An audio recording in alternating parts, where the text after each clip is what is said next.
और आइए अब जान लेते हैं आज का महा उपाय।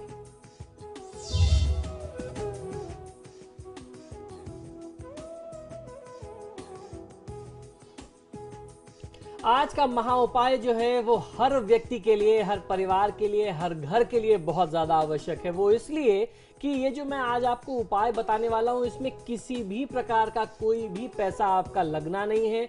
बहुत सरल तरीके से, बहुत आसान तरीके से आप बहुत बड़े से बड़े वास्तु दोष को दूर कर सकते हैं। वास्तु दोषों का प्रभाव इतना ज्यादा होता है कि अगर आपके घर में कोई वास्तु दोष हो जाए, छोटा सा भी वास्तु दोष हो जाए, समझ लीजिए कि ईशान कोण में ही हो गया या दक्षिण पश्चिम में जो मालिक का स्थान है, गृहस्वामी का स्थान है, वहां कोई दोष उत्पन्न हो गया तो घर में निरंतर दरिद्रता बनी रहेगी, परिवार कभी भी स्थिर नहीं रहेगा। रुपया पैसा अगर आता भी है तो कहीं और चला जाएगा, आपको पता नहीं चलेगा कि वो किस स्रोत से आ रहा है, किस स्रोत से जा रहा है। तो कमाई का आपको अपने कुछ अंदाजा नहीं मिल पाता।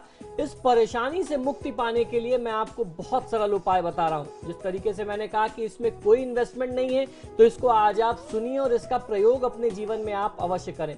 हमारे यहाँ हमारे वैदिक उपायों में बहुत सारी ऐसी चीजें बताई गई हैं, हमारे आसपास से, हमारी प्रकृति से जुड़ी हुई ऐसी चीजें, हमारे दैनिक उपयोग से जुड़ी हुई ऐसी चीजें जिसका प्रयोग हम बखूबी तौर पे जानते नहीं हैं या सही उसका उपयोग नहीं जानते। यदि उन चीजों का उचित उपयोग किया जाए तो निश्चित ही आपको जीवन में बहुत बड़े शुभ परिणाम मिल सकते हैं।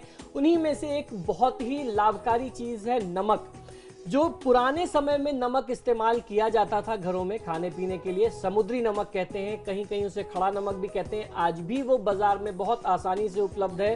अगर आप 10 रुपए का लीजिए तो वो किलो से ज्यादा मिलता है। बहुत ज्यादा प्रभावशाली माना गया है वास्तु दोष को दूर करने के लिए।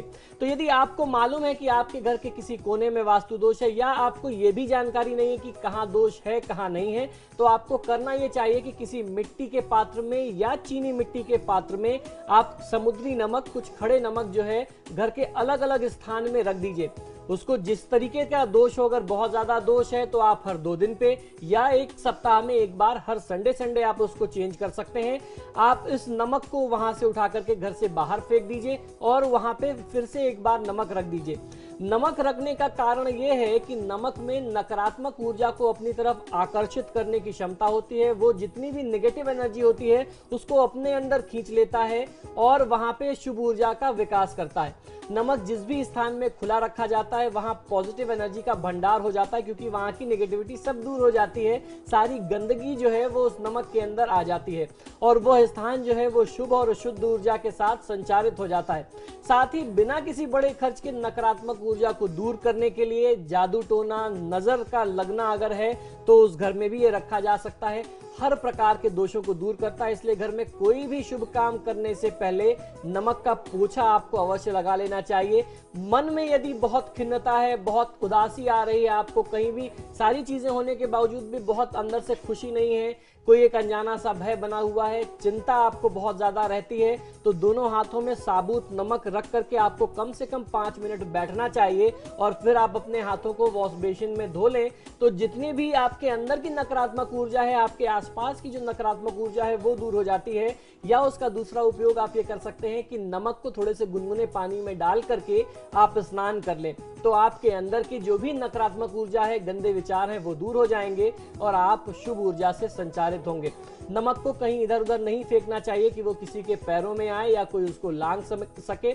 नमक हानिकारक चीजों को नष्ट करता है, फफूंदी भी नहीं लगने देता है। लेकिन साथ ही में आपको ये भी ध्यान रखना है, खासतौर पे गृहिणियों को, कि अपने किचन में यानी अपनी रसोई में आप नमक कहीं खुले स्थान में ना रखिए, क्योंकि अगर वो नमक खुले स्थान में रखा जाएगा तो फिर वही काम करेगा, सारी नेगेटिविटी, सारी गंदी ऊर्जा अपने अंदर खींचेगा और आप उसको भोजन में प्रयोग करेंगे तो वो लोगों के, आपके परिवार के लोगों के शरीर में किसी और माध्यम से नकारात्मक ऊर्जा फैलेगी। तो नमक के प्रयोग को आप अपने जीवन में बहुत अच्छे से इस्तेमाल कर सकते हैं अपनी शुभता, संपन्नता के लिए और वास्तु दोषों को बिना खर्च के, बिना किसी बहुत बड़े तोड़फोड़ के दूर करने के लिए।